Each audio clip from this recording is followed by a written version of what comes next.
O cofundador da Uber foi no podcast semana passada e disse que, no futuro, encanadores vão ganhar tanto quanto o LeBron James. Mas calma, antes de você achar que o Travis Kalanick pirou de vez, que aliás não seria a primeira vez, deixa eu te explicar o raciocínio dele. Ele disse o seguinte: imagina um mundo onde tudo, absolutamente tudo, foi automatizado.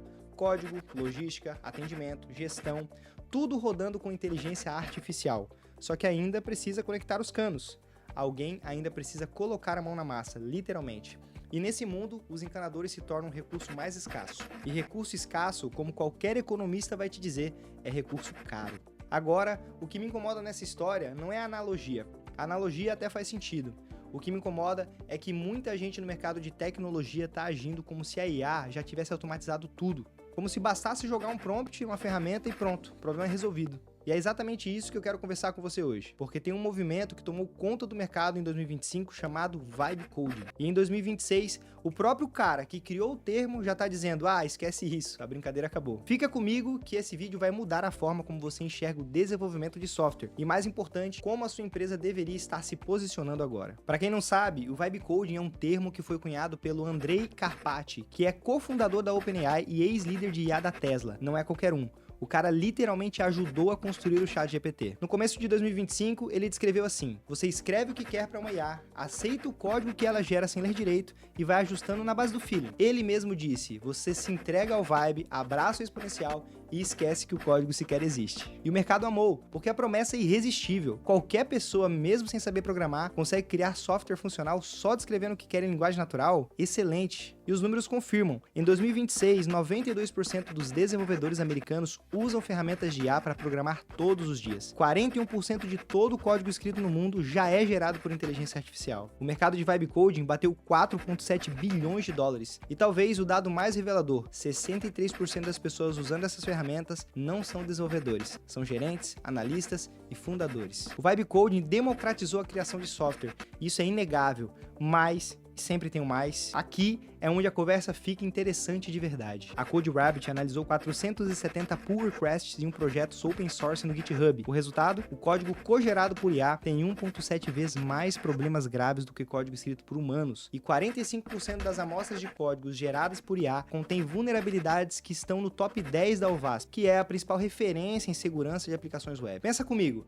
imagina que você contratou um estagiário que é extremamente rápido. Ele entrega 10 vezes mais que qualquer outro, só que ele não lê os requisitos direito, não segue as boas práticas de segurança e de vez em quando deixa a porta do cofre aberta. Eu te pergunto, você promoveria esse estagiário para liderar o time? É claro que não, mas é exatamente isso que muita empresa está fazendo com Vibe Coding em produção. E tem um estudo que me deixou de queixo caído. O METR, o Instituto de Pesquisa, fez um experimento controlado com desenvolvedores experientes de open source, dev seniors usando IA, e o resultado foi contraintuitivo. Eles ficaram mensuravelmente mais lentos com IA, mas, e aqui é o ponto, eles achavam que estavam mais rápidos. Mesmo depois do experimento, eles juravam que a IA tinha ajudado. 95% dos desenvolvedores reportam se sentir mais produtivos, enquanto na prática o código tem qualidade menor. A experiência subjetiva e a medição objetiva divergem completamente. E sabe qual é a explicação? A IA acelera as partes fáceis, boilerplate, scaffolding, código repetitivo, mas ela torna as partes difíceis ainda mais difíceis. Debugar código que você não escreveu, entender premissas escondidas e capturar erros de lógica sutis. Enquanto a gente discute a qualidade do código, o mercado já está reagindo de forma brutal. Só no primeiro trimestre de 2026, o setor de tecnologia registrou mais de 45 mil demissões no mundo. Dessas, quase 10 mil foram diretamente ligadas à adoção de inteligência artificial. Uma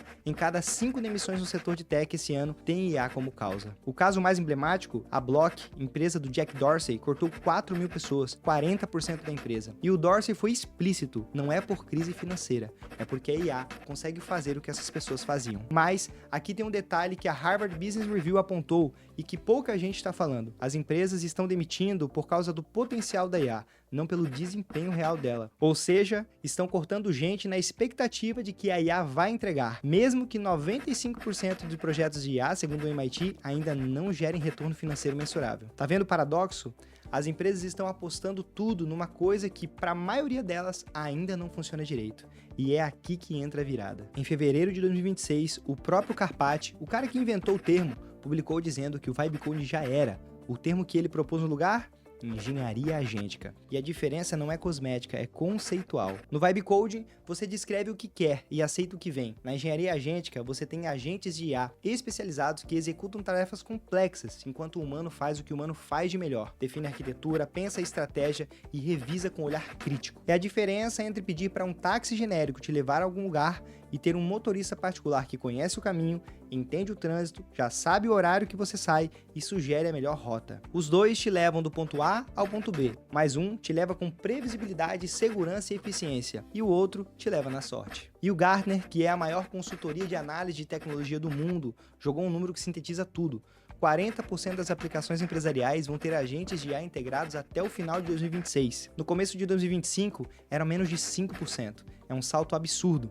Mas atenção, e isso é crítico, o Gartner também prevê que mais de 40% dos projetos de IA agêntica vão ser cancelados até o final de 2027. Por quê? Porque as empresas estão tratando agentes de IA como se fosse uma ferramenta de plug and play, e não são. Precisam de arquitetura, governança, integração com sistemas existentes e, acima de tudo, de alguém que entenda do negócio. Beleza, Matheus, e o que eu faço com tudo isso? Essa é a pergunta que você deve estar se fazendo agora. E nós preparamos um framework simples para você aplicar, seja você desenvolvedor, gestor ou dono de empresa. Nós chamamos de Agir e funciona dessa forma. A de auditar. Antes de sair adotando qualquer ferramenta de IA, faz um mapa honesto de onde está a sua operação hoje. Quais processos são repetitivos? Onde está o gargalo real? 95% dos projetos de IA falham porque resolvem um problema errado. Não começa pela tecnologia, começa pelo problema. G de governar. Todo agente de IA precisa de guardrails. Quem autoriza ações críticas? Como você monitora o que o agente faz? As empresas que estão tendo resultado real com o IA agêntica em 2026 são as que tratam governança como diferencial competitivo e não como burocracia. I de integrar. IA solta não serve para nada. O agente precisa conversar com seu CRM, com seu ERP, com os sistemas que já rodam da empresa. O estudo do MIT e do BCG deixou isso claro. Sem integração com sistemas críticos, os projetos ficam presos em experimentos isolados, sem impacto financeiro. E por fim, R de revisar. Humano no loop, sempre. Lembra do estudo do METR? Dev seniors achavam que estavam mais rápidos com IA, mas estavam mais lentos. Revisão humana não é fraqueza, é a camada que separa um protótipo de um produto de verdade. E é exatamente isso que a gente faz todo dia. Nós somos Areópagos e fazemos os nossos clientes faturarem mais utilizando tecnologia de ponta que permite acelerar os processos internos com corte de custo e automação escalável através de IAs agênticas. Não é vibe, é engenharia, é método e resultado. Eu quero fechar com uma coisa que o Karpati disse e que eu acho genial na simplicidade. Ele disse que a habilidade para desenvolver em 2026 não é escrever prompts melhores, é saber julgar o código gerado com a mesma atenção que você daria para um pull request de um desenvolvedor júnior, eficientemente, mas não cegamente. E eu adiciono, isso vale para qualquer área, tá? Não só para código. A IA vai gerar relatório, vai rascunhar a estratégia, vai automatizar o processo. Mas quem vai decidir se aquilo faz sentido para o negócio? Quem vai conectar com a realidade da operação? Quem vai garantir que não está construindo uma casa de cartas? Isso é humano. Esse é o novo encanador. Se esse conteúdo te fez pensar, se inscreve no canal, curte e compartilha. Aqui a gente traz análises como essa para te manter à frente do mercado. E não é por acaso que os maiores decisores de tech do Brasil acompanham esse canal. É porque aqui a gente não vende hype, a gente entrega clareza. Eu sou o Matheus e nos vemos no próximo vídeo.